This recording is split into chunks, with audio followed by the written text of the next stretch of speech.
This is Steven Galvin, and he's just been shot by a drive-by shooter who fled the scene. There's barely any evidence, and the police were at a dead end right from the beginning.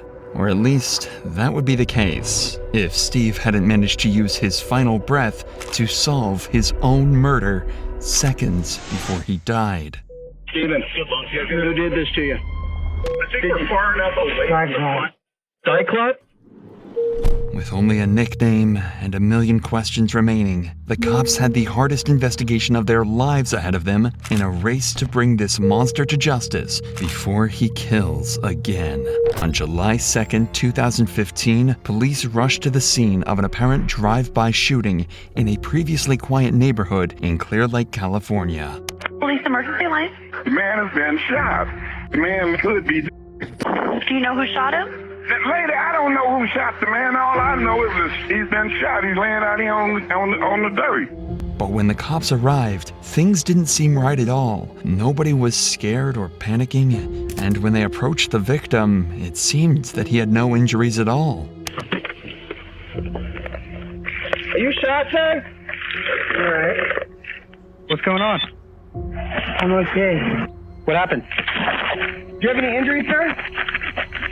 I guess somebody say he was shot. Still gonna need medical for some other reason. Sir, are you alright? What's your name? Steve Galvin. Steve Galvin? Steven Galvin was well known to the cops and is somewhat of a local troublemaker, but he's still the victim of a crime, and these cops need to find out exactly what's going on and why he keeps slipping in and out of consciousness. It wasn't until the paramedics arrived that they finally discovered Steven's injuries, and it's no surprise that they were easily missed by the officers on the scene. What's your name? Steven. Steven? Not that we can see. Well, but I mean, he's doing this, so. Steven! Steven, can we take a look at you? What's going on, partner? Steven!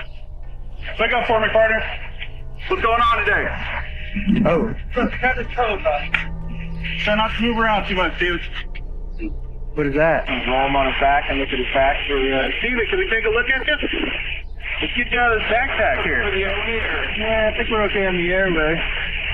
The entry wound was so small, it took an extremely trained eye to find it, and it was only when they found the exit wound that they were able to confirm he'd been shot. They've already been wasting valuable time that could be used to try and save his life, but they're still asking themselves how a gunshot wound could be so hard to find and produce no blood. He's got like a little puncture looking wound. So on either side, little tiny wound. That's what I'm looking at. There's one on the front? Yeah, there's one on the back side as well. Like it went through and through? Yeah, it would have to be perfectly through and through because the extra wound is nothing. And it's not blue. There's no blood coming out of it. Sometimes they don't come out. Oh, shit. In some cases, where the bullet might have gone through the chest, there can be little to no signs of injury, with only tiny entry and exit wounds. The fact Steven isn't bleeding could be a sign of a serious problem. If the bullet went through his lungs, they could be sucking in blood, and if that's true, then it could already be too late. And You made the comment that you went and talked to some people and found out that David wasn't the one that did this. So can you point me in the right direction then?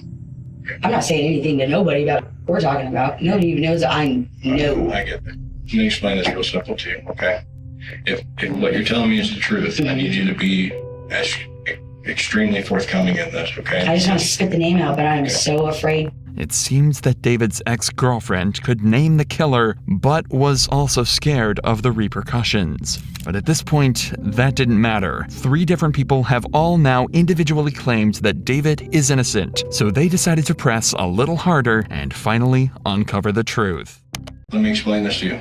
If you have information, I need that information because it's the difference between his freedom and not his freedom, his life and not his I know life. that. Now, honestly, it's just Billy Mount. Billy Mount? Billy Mount was another familiar name to Detective Peterson, and he had a dark criminal past behind him. But as well as naming Billy, she claimed she saw him near the scene of the crime at around the time of the shooting. Billy was at what house? The Maple House? Yeah. About what time was that? It was right before they all left. David and Billy left together? No. Or just David and Bill? Billy left with a white truck. When Billy left, they pull out, and the little boy driving was totally rude. I'm like, hey, you don't have to be so rude, you little junkie. Who was that? I don't know. He's the driver. The 911 caller told the cops he saw a white truck leaving the scene, and now Detective Peterson had a witness placing Billy in the area, driving around in a seemingly identical vehicle. There's still the question of why Steven named David as the shooter, and a closer look at Billy might explain how he got the pair mixed up. Billy also has a shaved head and many tattoos, and if he was in the passenger seat of a white truck, he could have easily been mistaken for David with all the similarities. He also has a lengthy criminal record and a history of violence. The detectives think they've struck gold, but they're still tasked with proving Billy was even at the scene of the crime. So he was eventually brought in for questioning, and at a distance, it's not difficult to understand how the two men could have been mistaken for each other. It's been a while. Well, there's people that are trying to dime you out, okay, as a person that did this. Okay, whatever, man. I understand that. That's why, and I'll tell you right I got a now. lot of enemies. I didn't hurt nobody. Okay. You know what I mean? Billy denies any involvement and goes on the defensive when questioned, but he might have just been caught out lying. David's ex-girlfriend placed him on a road called Maple Street, but according to Billy, he was somewhere completely different at the time of the shooting. We're going to start at the beginning of your day and just work our way through. I was at his house. I've been there for the past week. Okay. You haven't left your brother's I house? have not left my brother's house the last week. So, Well, I mean, I'm getting tired of getting interrogated right now. I want to be arrested for it now. I want to see the trial. I want to work. You know what I mean? All Detective Peterson had to go off is the word of the now dead victim, a large amount of hearsay, and multiple conflicting witness statements. He had no gun, no white truck, and no physical evidence. It seemed like it was all over, and that Steven's desperate attempts to solve his own murder had been thrown away by an incredible attempt to cover it all up. But then, the cops got a phone call that just might help piece everything together.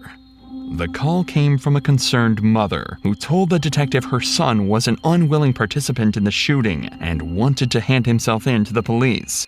he says, you know the name of that person? I do know this. Okay, good. Who did it? Okay, how do you know this? Despite not revealing the true killer, he remained adamant that David was not responsible, and signs were starting to show that he might not be wrong. David seemed extremely anxious at being detained and just wanted to know what he'd done, but he clearly knew at least something about Steven's murder. We know from David's ex-girlfriend that David and Steven had an argument that was suspected to be a motive for the murder, but by David's account, the pair were merely acquaintances and barely knew each other at all. Okay, I woke up this morning to my grandmother's knock on my bedroom door at around approximately 8:30. That was to get my ass up, and then we went back to my mom's house, hung out for a little bit, ate a bowl of cereal. Can I know what's going on now? I think I know what's going on, but I don't want to say something that I don't know is going on, and you haven't told me. That's not how this works. Okay, I'm investigating probably something pretty I know, it's probably pretty serious. I heard. Absolutely pretty serious.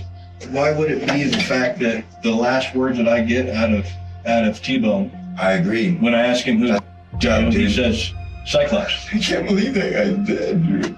Look at me. Why would the last words out of his mouth be your name? I think he just assumed. I can't answer for him. Crocodile tears don't work for me, man. I can't answer for him. Tears won't convince an experienced cop like this that you're innocent, and there's a good chance that David's lying to escape a murder charge. But this time, there's just so many question marks, and the cops have to get this right. If David is telling the truth and is completely innocent, then they have to find the real killer or risk countless more people losing their lives. I didn't just pick you out of a hat. I know that. And okay, you're the only person in this town with the name Cyclops. I'm not denying that. I'm not denying any of that. You're looking at going to jail when I leave this room with murder charges. That's insane, dude. I would not. Okay. Had I knew that. Okay, David, look at it from our side. I know. I'm going to jail. I know it. So if you have anything to tell me to be able to save you from that, you need to tell me. I don't. But the detectives weren't the only ones investigating this case, as David's ex-girlfriend was also trying to figure out everything as well. She had been putting hours of effort into proving that David didn't shoot Stephen, and finally, she was ready to approach the detectives herself with some shocking news. You made the comment that you went and talked to some people and found out that David wasn't the one that did this. So can you point me in the right direction then? I'm not saying anything to nobody about what we're talking about. Nobody even knows that I know. I get that. Let me explain this real simple to you, okay? If what you're telling me is the truth, I need you to be extremely forthcoming in this, okay? I just want to spit the name out, but I'm so afraid. It seems that David's ex-girlfriend could name the killer, but was also scared of the repercussions. But at this point, that didn't matter. 3 different people have all now individually claimed that David is innocent, so they decided to press a little harder and finally uncover the truth. Let me explain this to you. If you have information, I need that information because it's the difference between his freedom and not his freedom, his life and not his I know life. that.